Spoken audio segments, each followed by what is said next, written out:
G'day Greyhound fans, I'm Mark Duclos. Welcome along to this week's episode of Behind the Boxes. I tell you what, it is absolutely jam-packed, just like our racing schedule here in New South Wales at the moment. Joining me, my co-host as always, Timmy the Battler Newbold.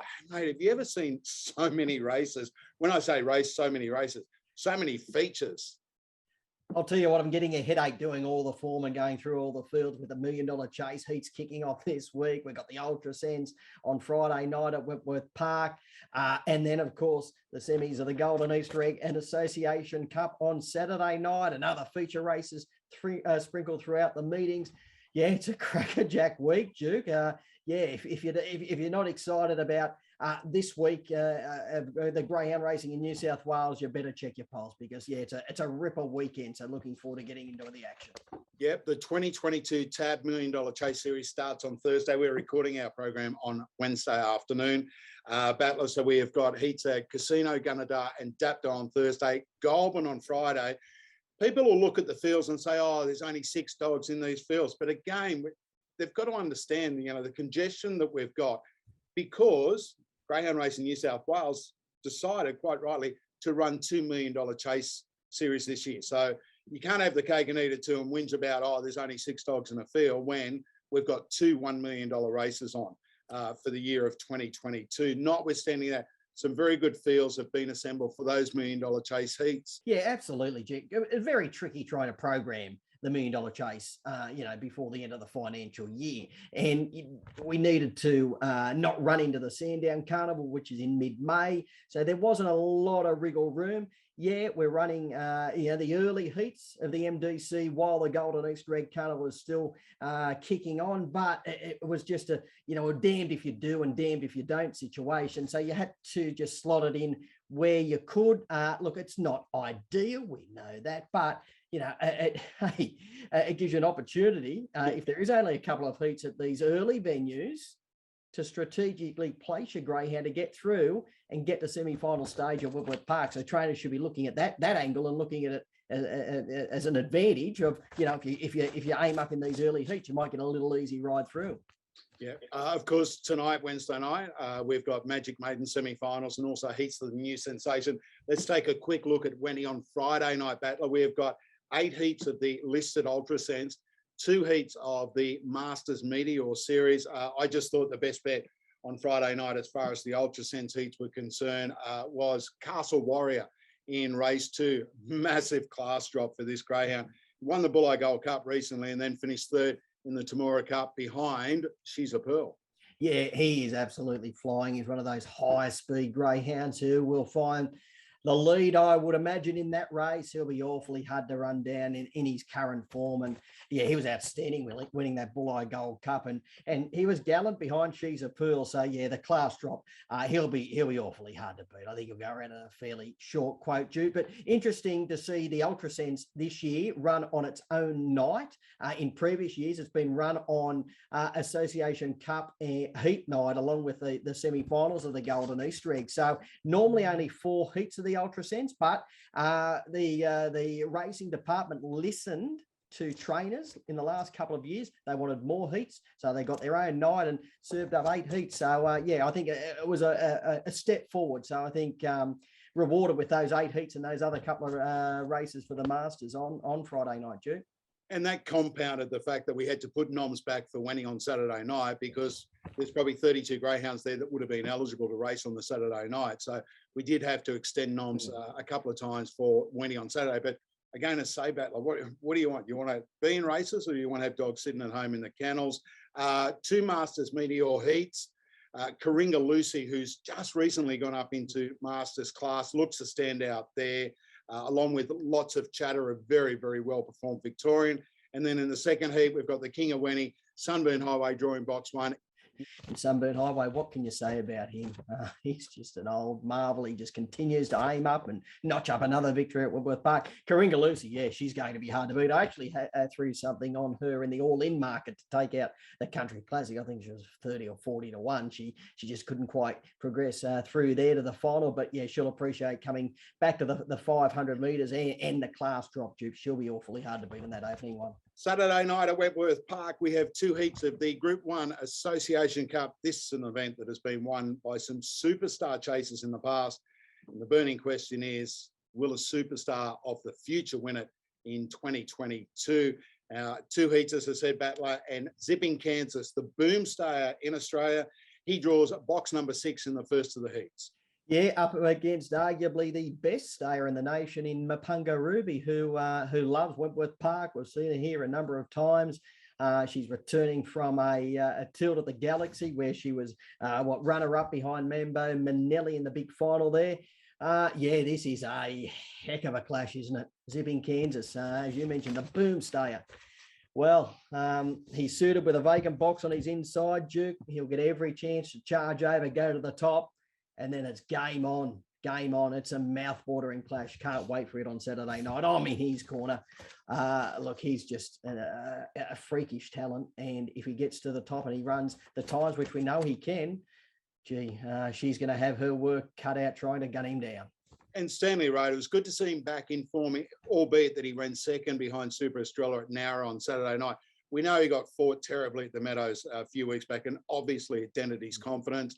He got beat a mile by Kansas at Bullo when Kansas broke that track record, but thought his run on Monday night was a positive sign for him, Timmy.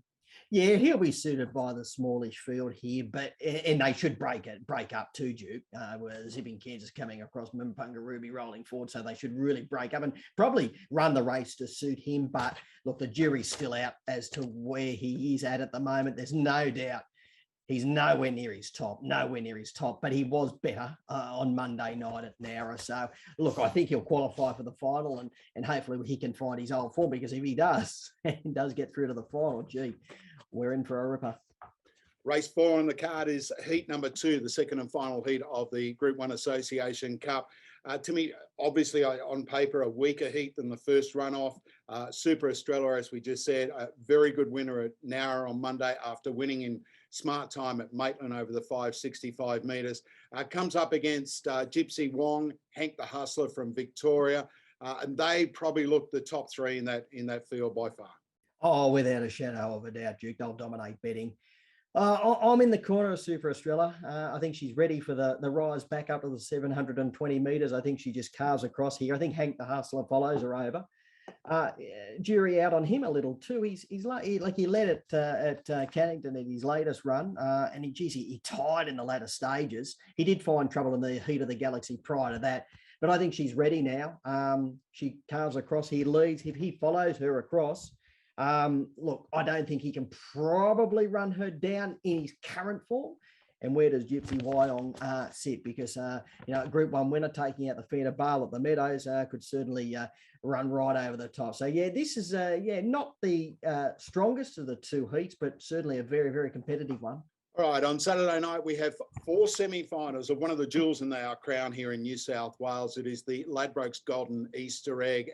Semi-final number 1 is race 5 on the card. The semis make up all 4 legs of the quaddie. And Timmy, a very even feel for the first semi. I was really taken by Idolizer's run last week, and I spoke to President Prosciutto, her trainer, after the event, and again, and you and I have spoken about this a number of times off air. When a greyhound takes to Wentworth Park, they really take to it. Idolize won the Group 1 Futurity earlier this year. 3 starts at Wenny, 3 wins, runs around that 29.8 mark, and is only getting better. Yeah, and when you're running those early sections and you're running 29.8 overall, they've got their work cut out to try and run you down. What did she run? She ran 5:38 early last week, 17.90 and home at 11.92, 29.82 overall. And Duke, if you go back and have a look at the replay, she didn't lead ping by any stretch of the imagination. She began only fairly, but gee, she whistled when she hit the ground and rushed to the top. 3 for 3 at Wentworth Park now. Lala Kiwi drawn on her outside. I thought she was disappointing last week, Timmy. Small field. And going back to Idolize, sorry, mate, but Peter Prosciutto said she was well and truly underdone for that. He was really surprised by her effort last week. Oh, really? Well, there's something up the sleeve. Look, I think he's a great trainer, Peter. And he's a character too. He's a lovely fella. So I'd love to see Idolize make it through to the egg. I've got to say, just going through the early all-in markets, Duke, she's currently $16 to take it out. I think she's well and truly overs. I think I'm tipping her on top on Saturday night. Even if she doesn't win, she can still run second and make it through to the final. Well, she's not going to be she's not going to be double figures with her racing traits if she does make the final. And it doesn't really matter. She's not box draw reliant. So she can have 1, 5, 6 or 8.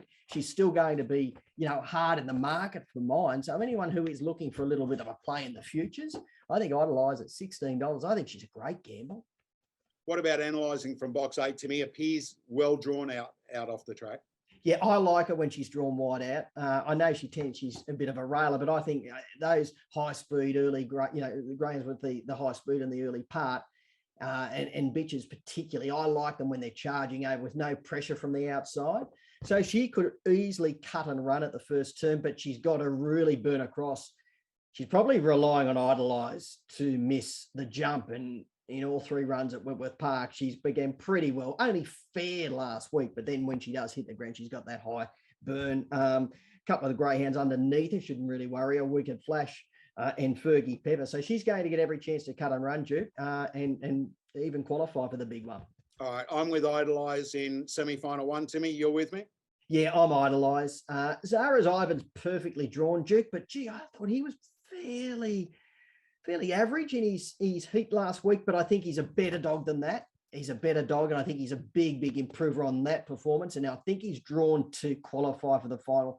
And Lala Kiwi, look, she's got she's the classy greyhound in the race. She's just going to need a bit of luck from that tricky draw. Yeah, and likewise with her, Timmy, a very, very good greyhound. As I said, I thought she was disappointing last week in a small field, Bacon Alley around her and that, but again, they can improve week to week through this series, and they only have to run 1, 2 to qualify for the big one. All right, race 6 on the card, the second of the semi-finals. Good race coming up here. Lewis Rumble, having only his 4th start at Wenny last week when he jumped and ran from box 6. He scored. Zipping Curios, the King made it through. He scraped through. He scraped through the 4th spot. I got to tell you, Good Odds Cash. Gee, I was taken with a run to finish second behind She's a Pearl. This again, a race that when you look at it, Lewis Rumble looks ideally drawn close to the fence. Good Odds Cash, we know she's got that great early burn. Where is the King going to end up in the run to the first turn? Yeah, it is a tricky draw. Yeah, it's a very, very tricky draw for him. Davs to send Ken shows speed, walked out in the heat, but Ken punch up, and Good Odds Cash, she'll be charging over from the outside. Her run, as you just said, it was a belter. First 500-metre run for 10 weeks after taking out the Maitland Cup prior. She actually ran 5:42 early on, and she was led by She's a Pearl. Like, she would have pretty much led any other race on the card. And that track was off last week too. I know She's a Pearl flew, but She's a Pearl ran 4 tenths faster than anything else. But I'm telling you, the track was off. Yeah, and she ran 29.63 overall. Good Odds Cash. Yeah, she's fitter for the run. I like her drawn out there where she can get mobile, charge across. I've got her, and she actually got a little bit of a bump going around that first turn, and I didn't lose a great deal of momentum. It just did hold her up a shade, so she could have even broken 29.6 if she didn't cop that. I'm not saying she would have beat the winner. I don't think she would have beat the winner, but I think she might have run 29.50 odd, or in the high 50s. Yeah, I've got her on top. Lewis Rumble, he's got an undeniable chance, but not an easy draw. If you go back and watch Handsome Rhino winning his heat last week, he was very wide through that first turn. He likes to get to the center of the track, and he can show good burn when he does hit the ground. So Lewis Rumble's got to begin and clear him early, and Sally's Reward on his outside has got a bit of pace as well. So he's going to have his work cut out. He will need to come out on terms and then really just show that burn, which he's got, Lewis Rumble. But I'm in the corner of Good Odds Cash. I love it drawn out there. I found it really hard to split them because, as I said, I thought Good Odds Cash put 3 runs back from a spell, have all been terrific. Second in the heat of the Maitland Cup, then came out and pressured Mitchell Street in the early stages, and then went past him. And as we just mentioned, a run behind She's a Pearl last week was terrific. I've gone with Lewis Rumble because of the box draw, but again, if you pressure me, I could tip with either of them. So I'm with Lewis Rumble. You are with Good Odds Cash. The third of the semi-finals, race 7 on the card at Wenty on Saturday night. Talk about a really good training performance here, Battler. A fantastic Raven coming back off a gut buster in that Country Classic behind Zipping Curios, speared out of box 5 in a heat, led, ran smart time on the night, comes up with box 1 in the semi-final. Yeah, she's perfectly drawn. Yeah, you're right. But trained by Jason McKay goes all right, doesn't he? Knows what it takes. I think he's trained a few winners in the last couple of years. Yeah, I think he won a Golden Easter Egg a couple of years ago too. Might have won a Melbourne Cup. Yeah, that too. Yeah. Is that the same bloke?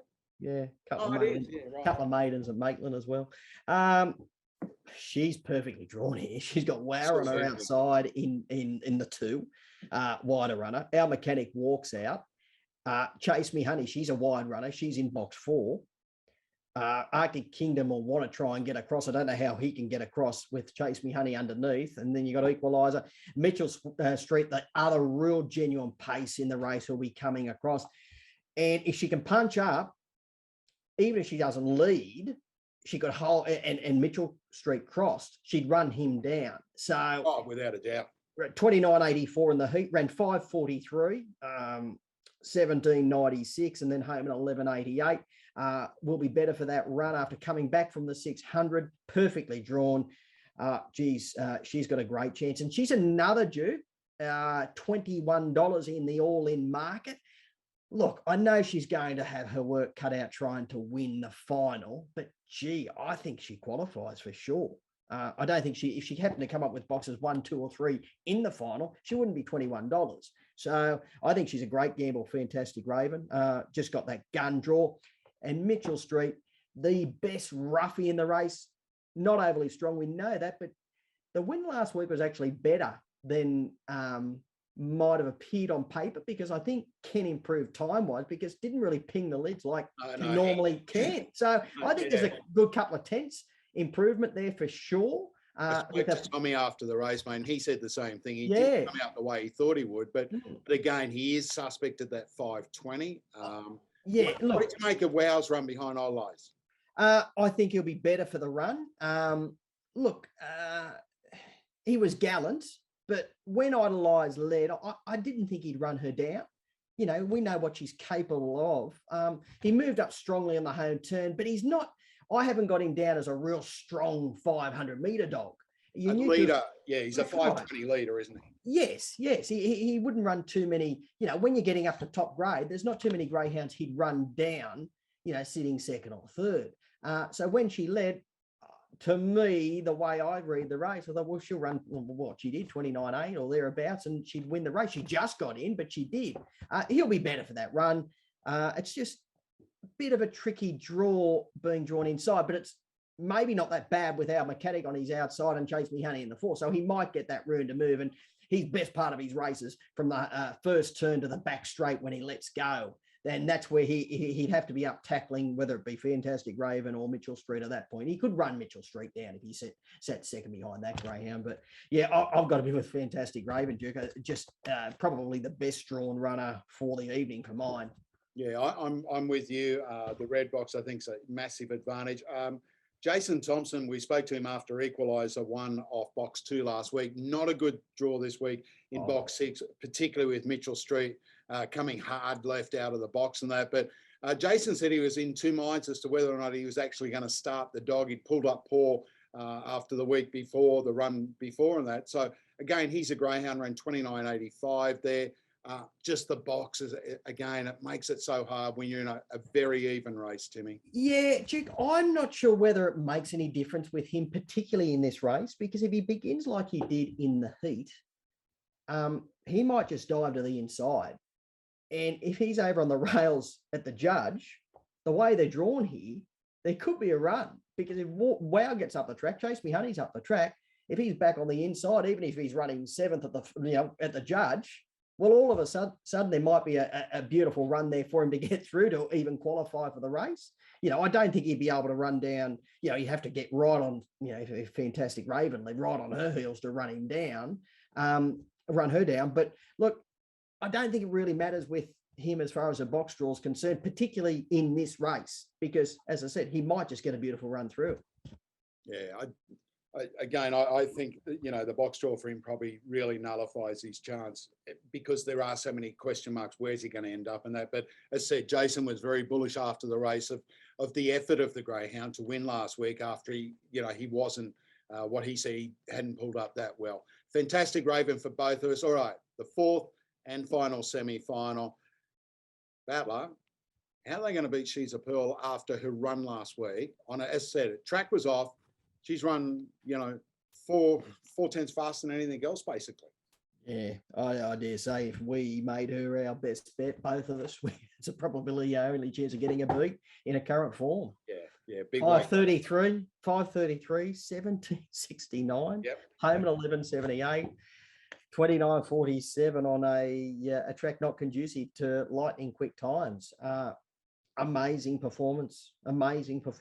How can you tip against her? She'll go around at a very, very skinny quote. She's $3 in the all-in market to take out the egg. She's the clear on topper and should continue on that winning streak. I know she's got tachycardic drawn inside her who does take that step right out of the box, ties the binder, will give her a little bit of room to move. I spoke to Andy Lord today, of course, Jodie Lord's husband, and they both went up his straight track this morning. And in Andy's words, Coast Model went up and Andy was driving the lure, and he said he thought he was driving like a 737. He said, and then She's a Pearl went up and it was like he was driving for a jumbo airliner or something like that. He said she's just in a different sphere at the moment. Yeah, she is. As I said, I don't know. I've looked at the race a number of times, and yeah, as you said, normally with tachycardic drawn underneath a greyhound, you might think they could be a risk, but the way she's beginning, and then she's got that early section, well, she begins, she burns, she leads, she runs that overall quick time, and she wins, and she's going to be a skinny favourite in the Golden Easter Egg if that plays out that way, Duke. All right, what greyhound can finish second for players, for punters looking to play the exotics? Coast Model, look again, if she gets back to her best, her best box manners as well. Box 8, if she can get clear running, she's probably a chance to run the Quinella. Absolutely, and India Matilda, I thought its run last week was pretty good as well. Tricky draw, box 5, but I think whatever gets to second position at the first turn behind She's a Pearl will qualify for the big one. Ties, that bind might follow her across, but she doesn't show that burn. She might get held up a bit by tachycardic. I'd probably say Coast Model to cut across at the first turn, and Andy and Jodie could have a couple going into the big one. All right, they are the 4 semi-finals of the Ladbrokes Golden Easter Egg for 2022. Battler, you and I will be trackside on final night. What a night that promises to be. Just a star-studded field of feature races on offer that night.